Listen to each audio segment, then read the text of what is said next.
Hello everybody, welcome to this video. My name is Faethodas and this is Titan Quest video, and here we have a very strange, maybe the strangest bow build you have ever seen yet. As I was live streaming Titan Quest recently, quite recently, I dropped this weapon, the Veteran's Bow of Alacrity. This bow is a very awesome bow, amazing bow, 41% attack speed, increased projectile speed, physical damage buff.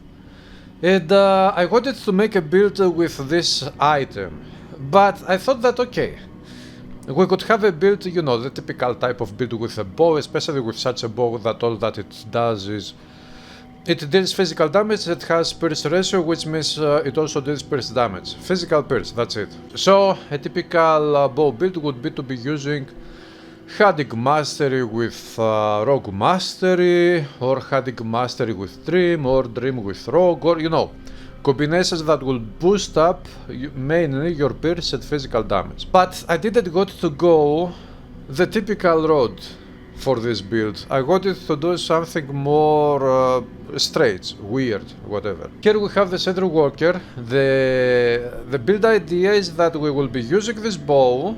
We are not converting the damage of the bow to anything. It is as it is.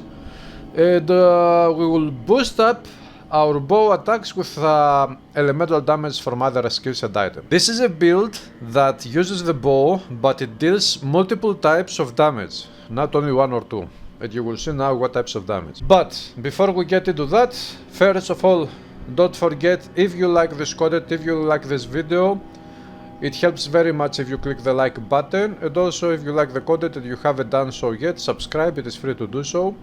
And more content will come out in the future of Titan Quest and Titan Quest 2 hopefully, and whatever else games we can get to play in the future. I started this one as a legendary hero at level 70. I spent points not to health, not to energy, not to strength. All of my starting attribute points had been spent on intelligence and dexterity almost equally, a little bit more on intelligence. We look at the white numbers. This build is an intelligence bow build that uses a bow that is purely physically pierce damage. You could say that this is a hybrid build. Maybe it is a little bit of a hybrid, but not that much. To support this idea of putting more elemental damage to the bow attacks, I decided to go with the Center Worker class, which means that we have the combination of Dream Mastery and Rune Mastery. Let's start with Rune Mastery. In Rune Mastery, we are not using the Rune weapon. We could be using the Rune weapon skill, but I decided to go with Psionic Touch. Why? Because Psionic Touch provides this buff of 3 charge levels, means that you have 1 attack, 2 attacks, 3 attacks. Each attack counts as a charge level. The 4th attack will release the buffs that you see on the skill. By using the Psionic Beam add-on, we reduce by 2 charge levels, the charge levels here. Which means that now this one has 2 charge levels to trigger. 1 charge level to trigger. 1 attack is 1 charge level, the 2nd attack triggers the effects of total damage, vitality damage. This is why this is very crucial, the Psionic Beam, if you want to play with Psionic Touch. Now, this skill, by the way, works with all types of weapons. It is only the beam animation of the skill that works only with stuff. But the increased projectile speed, the chance to pass through enemies at the -2 charge levels or -1 charge levels, works with every single type of weapon. Melee weapons, bows, thrown weapons, whatever. And this is a very great combination, because this means that every second attack with the bow deals this total damage and vitality damage and total damage. And this total damage, of course, means that it boosts all types of damage that we apply with the bow, and the types of damage are multiple. It is not just one. This is why I decided not to go with Rune weapon this time around. We have skills like Secret Rage here maxed out everything on +4. I wanted to have +4 to all skills for this build. And the Frightening Power. This helps very much when your health drops below 40%. It keeps you alive, it gives you more, you know, total speed and whatnot. I had to spend some points here to get the strength requirement for all weapons. The weapon strength requirement is 123, so yeah, maybe it is not really that useful anyway. I will see, maybe I will remove these points here. But for such a build, if you play with a bow or another weapon that has very high strength requirement, you can use this Rune Word Feather to reduce the strength requirement so that you can equip the weapon. We have maxed out the Rune Word Explode. This deals physical and fire damage, and I have maxed out the Rune Word Burn as well. This applies burn damage over time to the enemy. I have maxed out the Thunder Strike, which is of course a very powerful attack. It releases 5 projectiles of the bow attack at the unleash. And I have maxed out the Rune of Life, of course. Crucial skill for every build that uses Rune Mastery. And the main hero goal, which we put in front of multiple enemies and we shoot them from a safe distance behind the main hero wall. For the time being, this is what I'm doing with this mastery. With Dream Mastery, as we said before, we have maxed out Psionic Touch because we get those buffs to the damage. We have maxed out the Psionic Burn, which deals, it applies a little bit of more damage and more damage to demons especially. This one is maxed out. On this build I'm going with Trash of Convalescence because I wanted to have more survivability. This build has very good resistances, but the physical resistance and armor is very low, and this is what can kill me very easily. So I wanted to have the damage absorption from this one and as much health regen as possible. Here we have the Lucid Dream. It buffs up vitality damage in a very nice way and physical damage. We have Premonition for the defensive ability, and we have Temporal Flux for total speed and everything else. We don't have any other skills. Of course, in the future I would like to use the Summon Nightmare and the Hypnotic Gaze. This one reduces the resistance of enemies. So if an enemy gets hit by this one, then you deal more damage to that enemy because I'm not even using the Trance of Wrath. So this one will be of a great help. But I will do this probably later, and maybe later I will also activate the Dream Image, which will be double power for a few seconds. Items. Glory Bringer.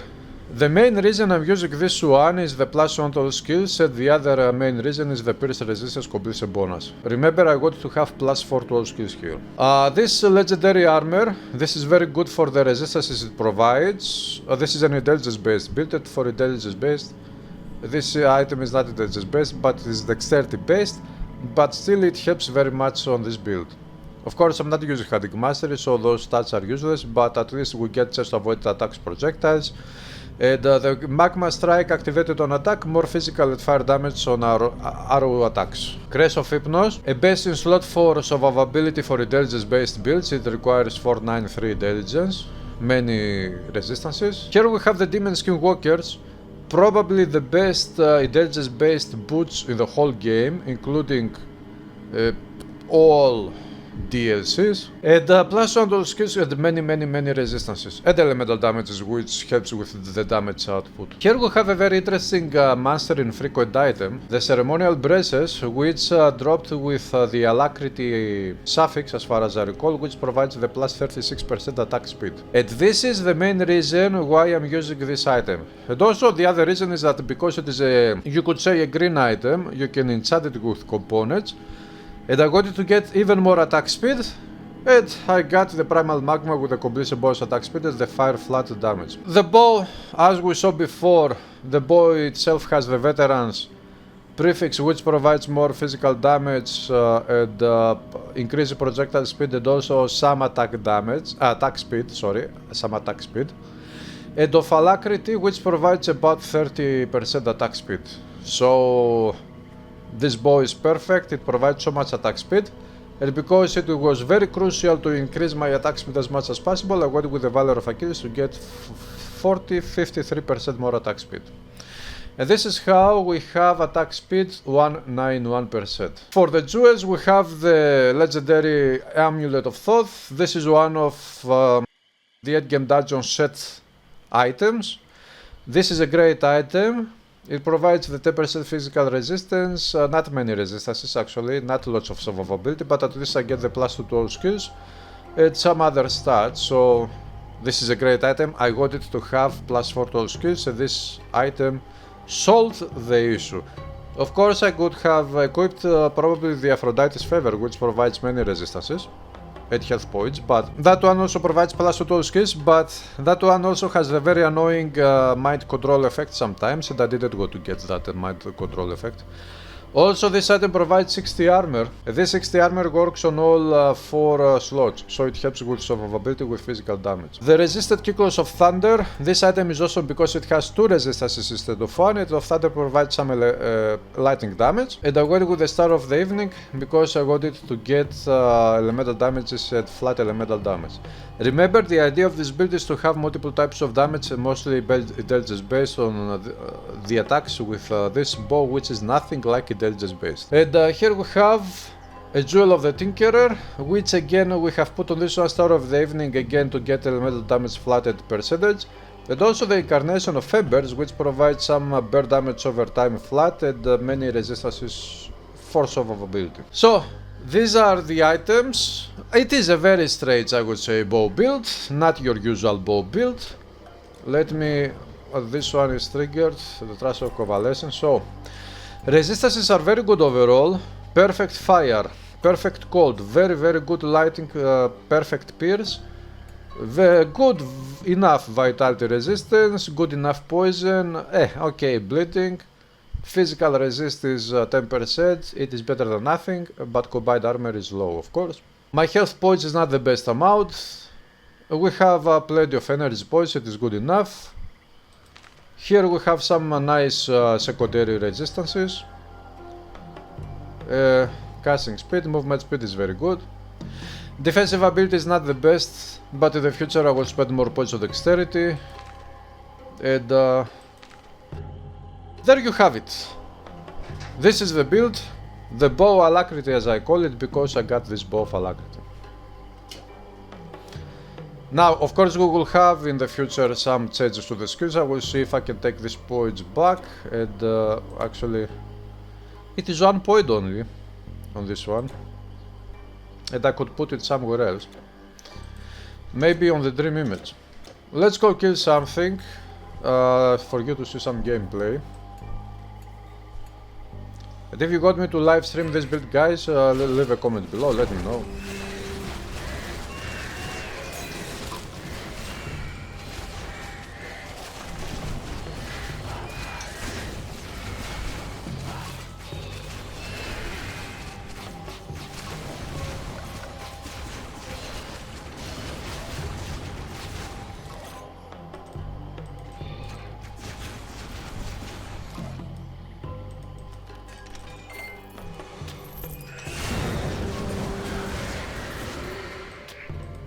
J. Deberos.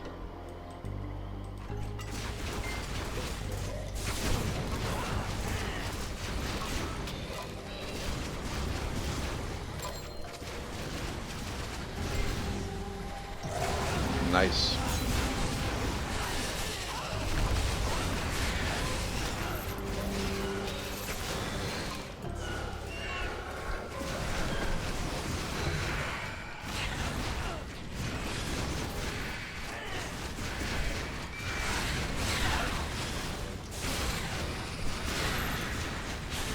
Splendid, magnificent.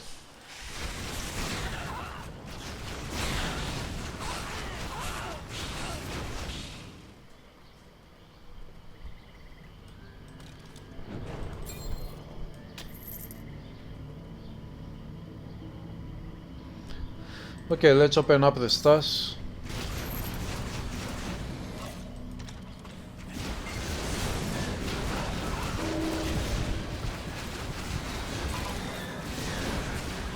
My attack speed is 222% now, because the secret rage skill got activated, so...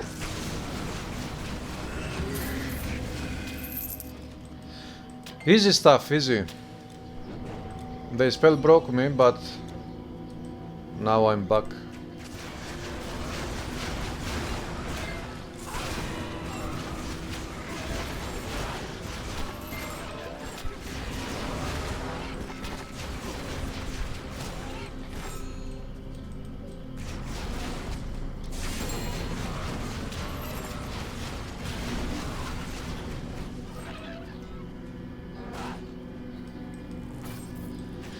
Of course, turtles are going to be annoying if you are playing with a bow or a spear, especially with a bow. They will deflect multiple of your attacks, and this is what makes it annoying.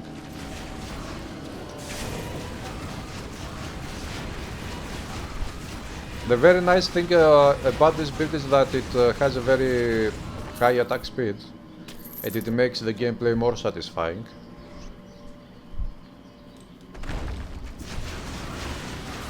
And also the projectile speed is very good,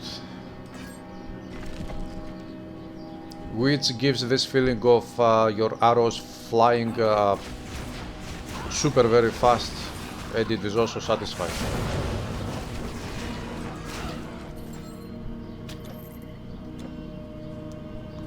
But this is the main problem of this build, that it doesn't have good physical resisted armor.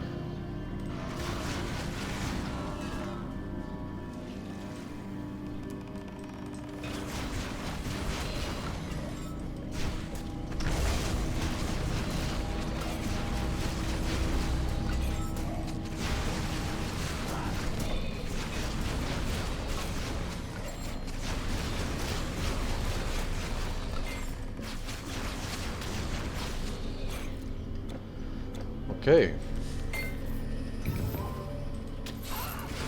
Poseidon's Hell. Very nice drop. I don't need it, but it is a very nice drop. Legendary set.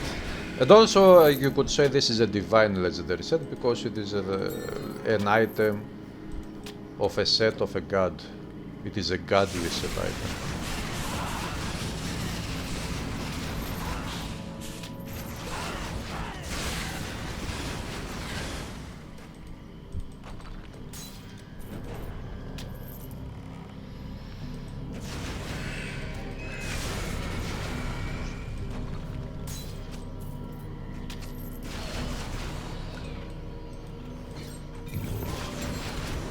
The Furies!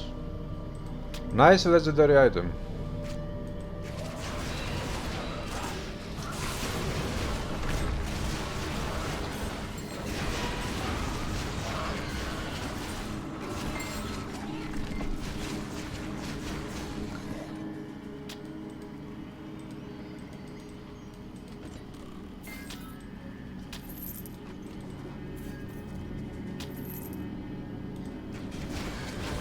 Okay, you come here, you put the wall down, and nobody can really attack you until they destroy the wall at least.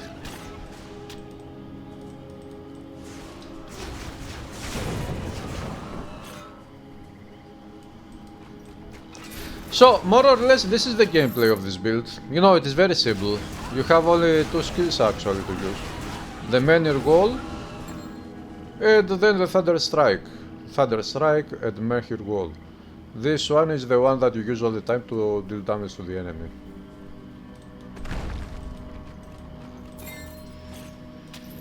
Ah, no enemy came out of the the chest. So, guys, this is going to be it for this video. I don't know if you like this build. If you like this build or if you don't like it, leave a comment below. Let us know your opinion. And if you have any ideas for maybe if I could find some other items to replace some of these items with to get better results, let me know. And I will see you very soon again with more live streams and videos. Have a great day.